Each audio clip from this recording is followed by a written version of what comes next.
नमस्कार, बहुत स्वागत है आपका हमारे छत्तीसगढ़ के इस खास बुलेटिन में। खबरों के साथ मैं हूं रीनू यादव। बलौदाबाजार में न्यूज 18 की खबर का बड़ा असर हुआ है, जहां बच्चों को कंधे पर नाला पार कराने की खबर दिखाई गई थी और खबर दिखाने के बाद मौके पर पहुंची प्रशासन की टीम। न्यूज 18 ने प्रमुखता से खबर को दिखाया था। कलेक्टर दीपक सोनी ने संज्ञान लिया, एक्शन लिया। एसडीएम सहित कई आला अधिकारी मौके पर पहुंचे और स्थिति का जायजा लिया गया। कैसे हालात है इसे देखा गया। न्यूज 18 ने इस खबर को प्रमुखता से दिखाया था, जब बच्चों को कंधे पर बैठाकर उनके परिजन नदी को पार कराते हैं, नाले को पार कराते हैं और स्कूल तक उनको ले जाते हैं और इसमें काफी मशक्कत करनी पड़ती है। अब न्यूज 18 ने इस खबर को प्रमुखता से दिखाया था। जिम्मेदारों से जवाब मांगा गया था और उसके बाद देखा यह जा रहा है कि पूरा प्रशासन एक अमला जाग गया, एक्शन मोड में नजर आया और खबर दिखाने के बाद प्रशासन की टीम पहुंची मौके पर, जहां कलेक्टर दीपक सोनी ने एक्शन लेते हुए एसडीएम सहित कई आला अधिकारी भी मौके पर पहुंचे और हालातों का जायजा लिया गया। बड़ी खबर आपको दे रहे हैं, जहां एक बार फिर से न्यूज 18 की खबर का बड़ा असर हुआ है बलौदाबाजार में और बच्चों को कंधे पर नाला पार कराने की खबर को दिखाया गया था और ये तस्वीरें बार बार न्यूज 18 दिखा रहा था और सवाल कर रहा था कि आखिरकार कब तक इन बच्चों को स्कूल जाने के लिए इतनी परेशानियों का सामना करना पड़ेगा। उनके परिजन उनको कंधे पर बैठाकर पीठ पर लाद कर ले जाने के लिए मजबूर हैं ताकि उनके नौनिहाल पढ़ सके, शिक्षा ले सके। और हालात अगर ऐसे हर बार बनेंगे तो आखिरकार कब तक माँ बाप अपने बच्चों को यूं कंधे पर ढो पाएंगे। सबसे बड़ा सवाल यह है कि तमाम दावे किए जाते हैं, लेकिन उसके बावजूद ग्रामीण क्षेत्रों में एक सड़क तक मुहैया नहीं करवा पाता है प्रशासन। और बहुत सारे सवालों के साथ न्यूज 18 पहुंचा था जिम्मेदार अधिकारियों के पास और जब उनसे जवाब मांगा गया तो तुरंत एक्शन मोड में कलेक्टर नजर आए और पूरे अमले के साथ मौके पर पहुंचे। जांच की गई और यहां पर आखिरकार क्यों अभी तक उचित व्यवस्था नहीं है, क्यों यहां पर सही तरीके से रास्ता नहीं बन पाया है, इन तमाम चीजों की पूछताछ और देखना यह है कि आखिरकार कब तक यहाँ के लोगों को वो रोड नसीब होगी जिसका इंतजार ये सालों से कर रहे हैं। हाँ, सेतु निर्माण देखते हैं क्या? अच्छा, हाँ।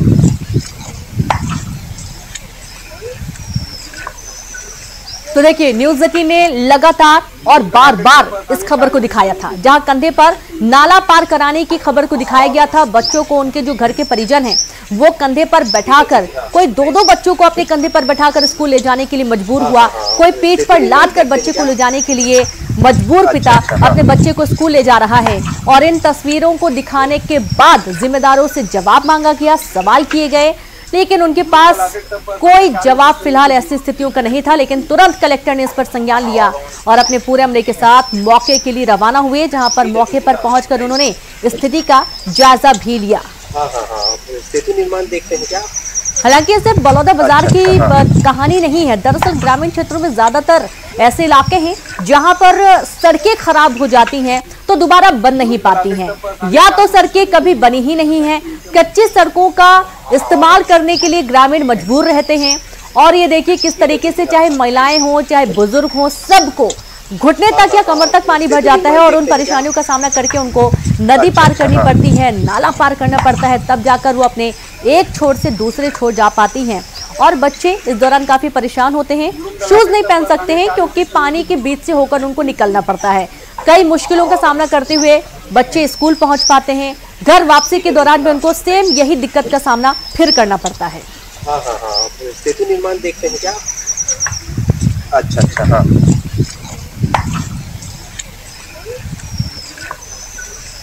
और चलिए सीधे रुक करेंगे, संवाददाता योगेश यादव जुड़ गए हैं। योगेश, न्यूज 18 की खबर का बड़ा असर हुआ, किस तरीके से? जी देखिए, आपको बता दें कि सुबह 8 बजे से वहां पर पहुंचकर न्यूज 18 ने खबर चलाई थी कि आखिर किस तरह से जो पालक हैं, स्कूली बच्चे हैं, उनको लेकर वहां पर जाते हैं। साथ ही साथ आपको बता दें कि उनके रिश्तेदार, उनके भाई स्कूल को लेकर उनको जाते हैं और नाले में लगभग 3 से 4 फीट को लेकर जो पानी है वहां पर बह रही है। जब भी बारिश होती है तब भी ऐसी समस्या होती है।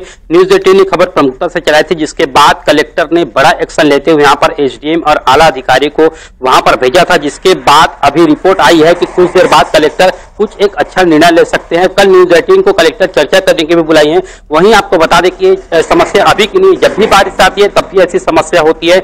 लगातार यह समस्या देखी जा रही है। स्कूली बच्चों को ही नहीं बल्कि गर्भवती महिलाओं को और महतारी एक्सप्रेस जैसे 108 जैसे स्वास्थ्य सुविधाओं को लेकर गांव के लोग वंचित रह जाते हैं, क्योंकि वहां पर 108 एम्बुलेंस नहीं पहुंच जाती है।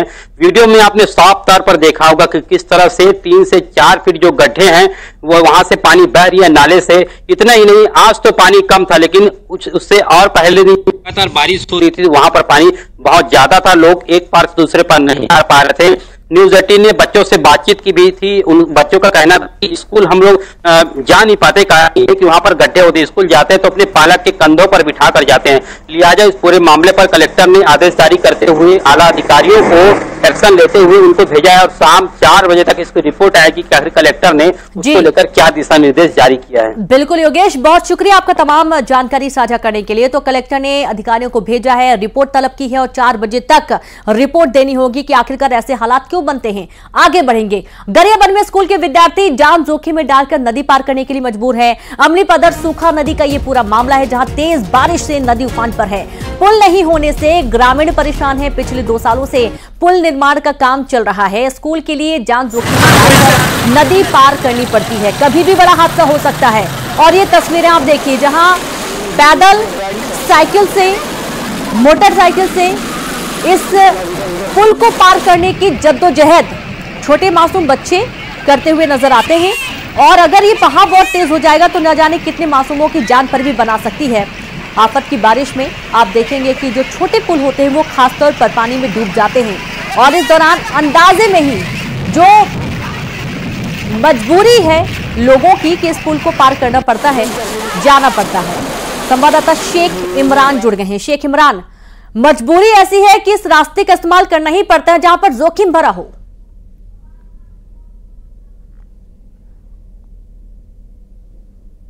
वहाँ ज्यादा बारिश होने पर ये उफान में आता है, लेकिन हम देख रहे हैं कि कैसे बच्चे अपने जान जोखिम में डालकर इस नदी को पार कर रहे हैं, लेकिन प्रशासन के ये भी नुमाइंदे वहाँ पर मौजूद नहीं है। ऐसे में बच्चों की जान जोखिम में पड़ जाता है।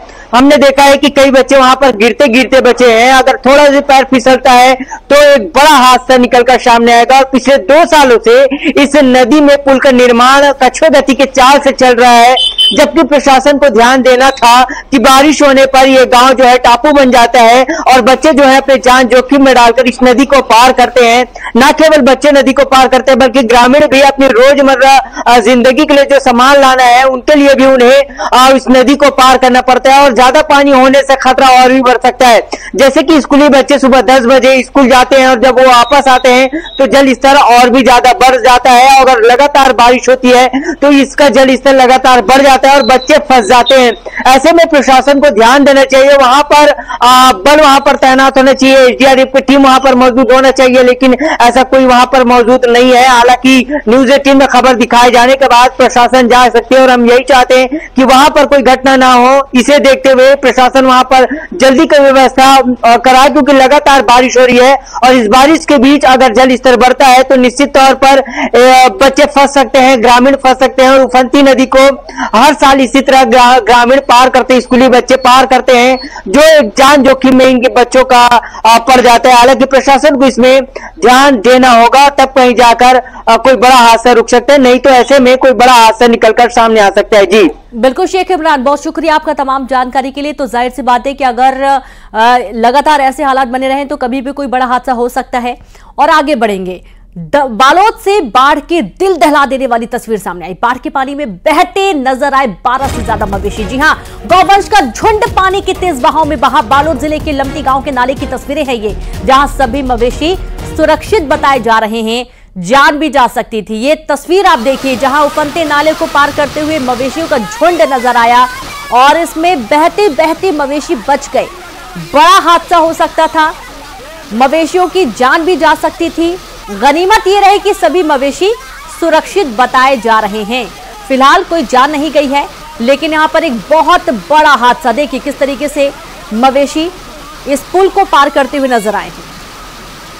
और संवाददाता अभिषेक पांडे जुड़ गया। अभिषेक, पुल को पार कर रहे मवेशी और ऐसा लग रहा है जैसे कि बहुत तेज धार है और बह ही जाएंगे इसमें, कैसे ये हादसा, सभी मवेशी सुरक्षित है? जी, सबसे गनीमत की खबर यह है कि सभी मवेशी अभी सुरक्षित हैं। ये गांव के ही मवेशी हैं और ये रोज़ाना उस इलाके में नाला पार करके चरने जाया करते थे। शाम के वक्त जब ये वापस लौटते हैं अपने घरों की ओर, उस समय की ये घटना बताई जा रही है। और उस समय अचानक नाले का जो जल स्तर है वो काफ़ी ऊपर आ गया और बहाव भी काफ़ी तेज़ था। इसी बीच मवेशी नाला पार कर रहे थे और उस बहाव को कई मवेशी झेल नहीं पाए और बहाव में ही बहकर नाले में गिर गए। हालांकि खुद ही तैरकर बाद में बाहर निकल गए और सभी सुरक्षित हैं। आपको ये बता दूं कि बालोद जिले में पिछले 4-5 दिनों से अति भारी वर्षा हो रही है और इस वर्षा के कारण जिले के पूरे जो नदी नाले हैं वो उफान पर हैं। अभी तक बालोद जिले में एक डॉक्टर और एक 3 साल के मासूम सहित 3 लोगों की जान नाले में डूबने से हो चुकी है। जी बिल्कुल अभिषेक, बहुत शुक्रिया आपका जानकारी के लिए। तो इस तरीके से देखिए मौत का जो आंकड़ा है वो भी सामने आने लगा है।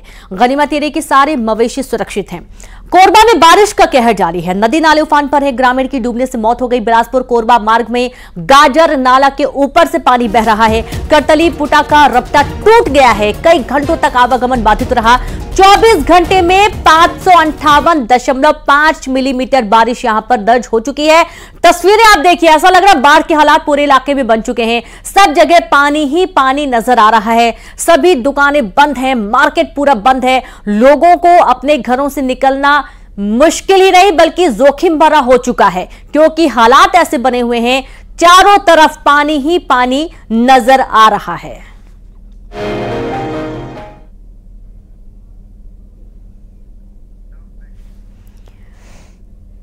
और अब बात गरियाबंद में पहली ही बारिश में भ्रष्टाचार की भेंट चढ़ा चेक डैम। जी हां, पहली बारिश में चेक डैम ने दम तोड़ दिया।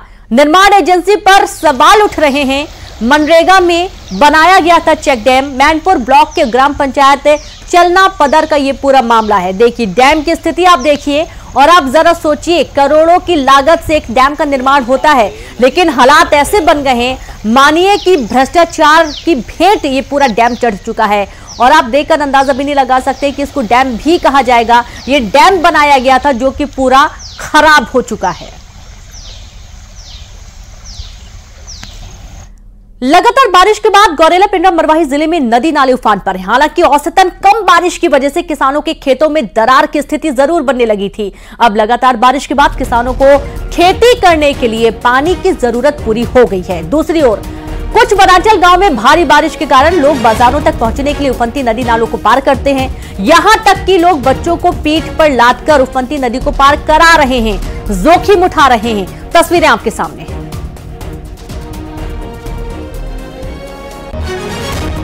क्या है, बरसात जब लगता है ना तो क्या उफान पूरा रहता है उसमें नदी में।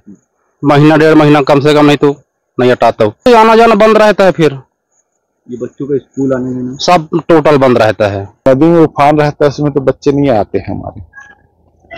हमारे यहाँ एक लड़का है जो नदी के उस पार से आता है। तो आज बारिश हुई है तो आज नहीं पहुंचा है, वो नहीं आया है स्कूल। और अब इनकी वैकल्पिक व्यवस्था हम अपनी ओर से क्या कर सकते। हम तो बच्चा नहीं आएगा तो अनुपस्थित ही लगती है। इस वक्त मैं खड़ा हूं मरवाही ग्राम पंचायत के एक नदी के किनारे। नदी का नाम है हथगड़ी नदी, जो सोन नदी की सहायक नदी है। और किसानों के मन में इस वक्त खुशी भी है कि कुछ दिनों से जो कम बारिश थी उस अब बारिश होने की वजह से खेतों में पानी आ गया। लेकिन वहीं दूसरी तरफ एक दृश्य ऐसा भी है, हम कुछ तस्वीरें आपको दिखाएंगे जहां इस स्कूल में पहुंचने के लिए बच्चों को इस उफनती नदी को पार करना होता है। और हम जिस जगह पे खड़े हैं उस जगह पे आप देख सकते हैं कैसे एक बच्चे के परिजन उनको कांधे पर लेकर आ रहे हैं। और बताया जा रहा है कि पानी अभी ज्यादा होने के कारण इन परिजनों को अपने बच्चों को नदी पार कराना पड़ता है। और कुछ बच्चे ऐसे भी हैं मोहल्ले में जहां जिनके परिजन नहीं है और वो स्कूल नहीं आ सकते क्योंकि पानी में इस वक्त उफान है। और आप देख सकते हैं कैसे ये परिजन अपने बच्चे को जान जोखिम में डालकर नदी पार करा रहे हैं। इसी तरह जो ये गांव है, इस गांव से जो बाजार की निस्तारी है और बाजार करने के लिए इस नदी में पानी जब उफान पे रहता है तो निस्तारी नहीं हो पाती, लोग अपने मोहल्ले में ही अटक जाते हैं। और देख सकते हैं आप कुछ बच्चे हैं जो वो वेट कर रहे हैं, जो इंतजार कर रहे हैं कि उन्हें भी पार कराया जाएगा। और ऐसे में इस जगह पे प्रशासन को एक पुल बनाने की आवश्यकता है। कई वर्षों से इस गांव की मांग है कि यहाँ एक पुल होना चाहिए जहां बच्चे और इस गांव के लोग गांव तक पहुंच सके। सुबीर चौधरी, गौरेला पिंडरा मरवाही, न्यूज़ 18। और अब तस्वीरें देखिए सूरजपुर में, जहां मरीजों को कांवड़ में एम्बुलेंस तक ले जाने का वीडियो सामने आया है। गांव में सड़क और पुलिया नहीं होने से मौके पर एम्बुलेंस नहीं पहुंच सकी। 3 किलोमीटर तक मरीज को कांवड़ में एम्बुलेंस तक पहुंचाया गया। उल्टी दस्त से पीड़ित मरीज को बिहारपुर अस्पताल भर्ती किया गया। बिहारपुर क्षेत्र के सपा गांव का ये पूरा मामला बताया जा रहा है, जहां पर गांव तक एम्बुलेंस नहीं पहुंच पाई, तो परिजनों ने कांवड़ के जरिए जो पीड़ित महिला है उसको एम्बुलेंस तक पहुंचाया, 3 किलोमीटर तक का सफर तय करके, और तब जाकर महिला को हॉस्पिटल एडमिट किया जा सका। ये कोई हालात पहली दफा नहीं है, पहले भी ऐसी तस्वीरें सामने आ चुकी हैं। विधानसभा में गूंजा मलेरिया और डायरिया का मुद्दा, जहां मलेरिया और डायरिया को लेकर स्थगन प्रस्ताव लाया गया। विपक्ष विधानसभा में लाया स्थगन प्रस्ताव। विपक्ष का आरोप, अस्पताल में दवाएं खत्म हुई। स्थगन प्रस्ताव को स्वीकार करने की मांग की गई है और इस दौरान विपक्ष ने अपने तीखे तेवर भी दिखाने की कोशिश की। विधानसभा में मलेरिया और डायरिया का मुद्दा गूंजा। आप ये देखिए कि मलेरिया और डायरिया से कुछ मौतों का आंकड़ा भी बढ़ रहा है और आए दिन इसके नए नए मरीज सामने आते हैं। 24 घंटे में तकरीबन 4 से 5 मरीज जरूर सामने आ रहे हैं। डायरिया को लेकर स्थगन प्रस्ताव विपक्ष लेकर आया था और इसको लेकर चर्चा की मांग भी की जा रही है। विपक्ष का आरोप है कि अस्पताल में दवाएं खत्म हो चुकी हैं। स्थगन प्रस्ताव को स्वीकार करने की मांग विपक्ष ने की है।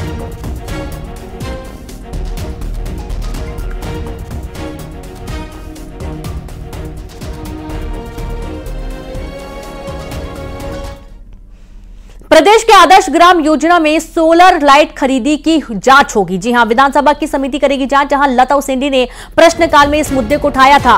2021 में 2024 तक खरीदी की होगी जांच। मंत्री रामविचार नेताम ने जांच की घोषणा की है। नेता प्रतिपक्ष चरणदास महंत ने खदानों की राखड़ से खेतों को नुकसान का मुद्दा भी उठाया। वित्त मंत्री ओपी चौधरी ने जांच का आश्वासन दिया है। बड़ी खबर आपको दे रहे हैं, जहां पर विधानसभा में लगातार वो तमाम मुद्दे उठाए जा रहे हैं जिनको लेकर जरा सी भी शंका है, आशंका है, जहां गड़बड़ी पाई जा रही है। और एक बार फिर आदर्श ग्राम योजना में सोलर लाइट खरीदी का मुद्दा उठा, जहां पर इसकी जांच की बात कही गई है। विधानसभा की समिति इसकी जांच करेगी। लता उसेंडी ने प्रश्नकाल में इस मुद्दे को उठाया था।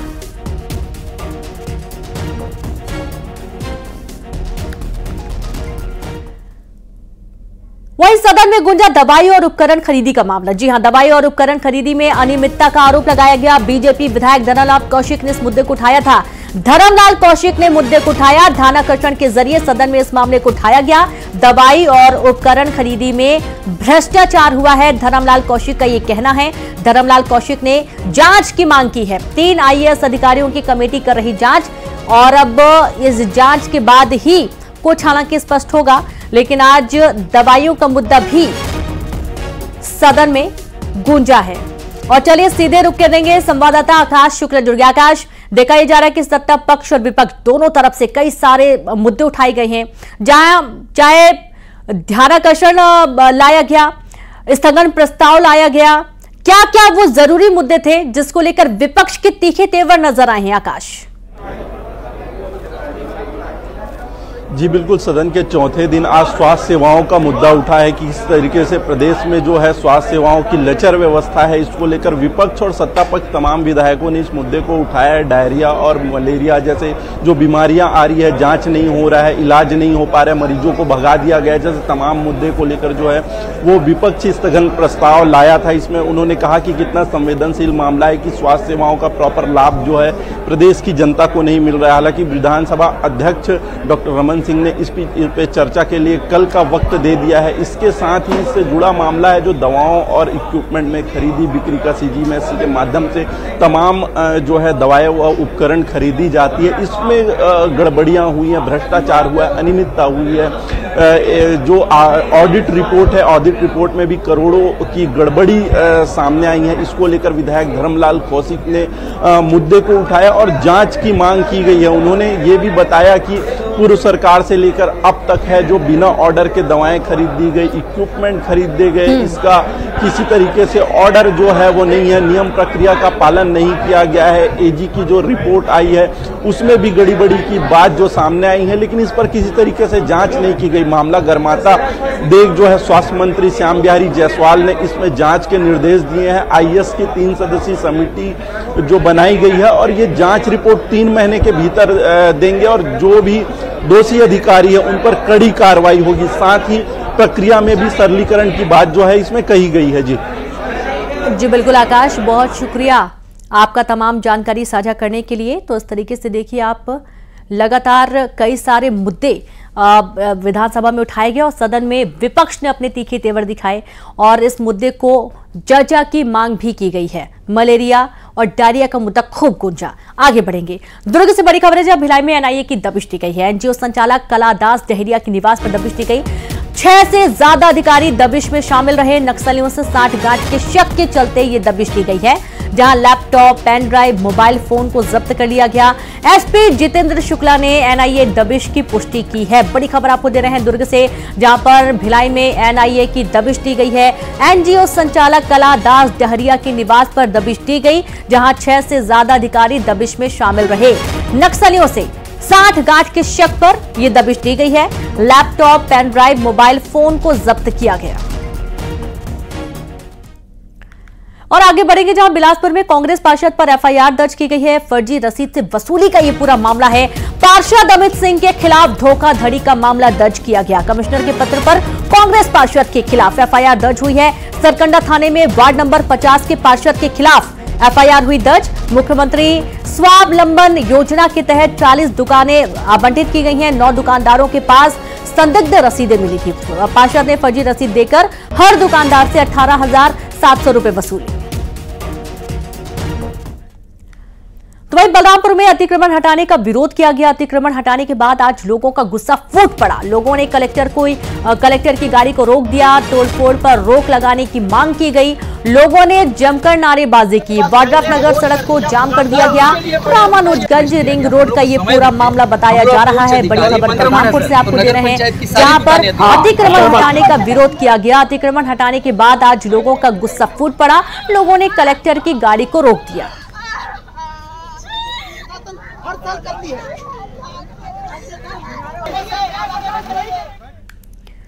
सरगुजा जिले के मैनपाट नर्मदापुर की नाबालिग बेटी पिछले 2 साल से लापता है। उसके पिता और परिजन बेटी की तलाश के लिए दर दर भटक रहे हैं। परिजनों ने राज्य महिला अध्यक्ष से बेटी का पता लगाने की गुहार लगाई है। लापता लड़की के पिता ने मानव तस्करी की आशंका जताई है। उन्होंने आरोप लगाया कि महिला बाल विकास विभाग में सुपरवाइजर के पद पर काम करने वाली एक महिला ने ही उसकी नाबालिग बेटी को गायब कर दिया। उसकी बेटी को पढ़ाने लिखाने के नाम पर ले जाया गया, जिसके बाद से बेटी लापता हो गई है।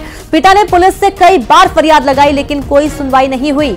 महिला आयोग की अध्यक्ष किरणमयी नायक ने कहा कि मामला गंभीर है। आयोग ने इस पूरे मामले की सुनवाई रायपुर में करेगी। और अब जांजगीर चांपा से खबर है, जहां अस्पताल में 28 दिन इलाज के बाद सीएएफ जवान की मौत हो गई है। 27 जून को जवान ने खुद को गोली मार ली थी। सीएफ कैंप रामपुर में 15वीं डी कंपनी में तैनात था जवान। इलाज के लिए बीजापुर अस्पताल में भर्ती किया गया था, जहां लगातार 28 दिन तक जिंदगी के लिए मौत से जंग लड़ता रहा और आखिरकार हार।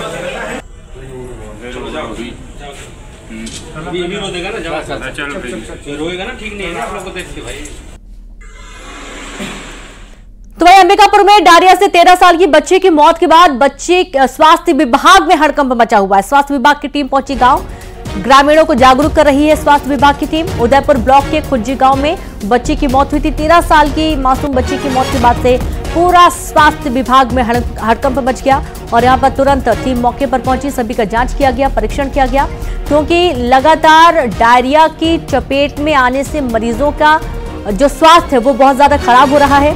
और डायरिया से 13 साल की बच्ची की मौत के बाद से इलाके में तनाव का माहौल भी बना हुआ है। लोगों में डर का माहौल है, क्योंकि जैसे ही मौत का आंकड़ा शुरू होता है धीरे धीरे वो बढ़ने लगता है। और इसके चलते उदयपुर ब्लॉक के खज्जी गांव में बच्चे की मृत्यु के बाद स्वास्थ्य विभाग की टीम मौके पर पहुंची।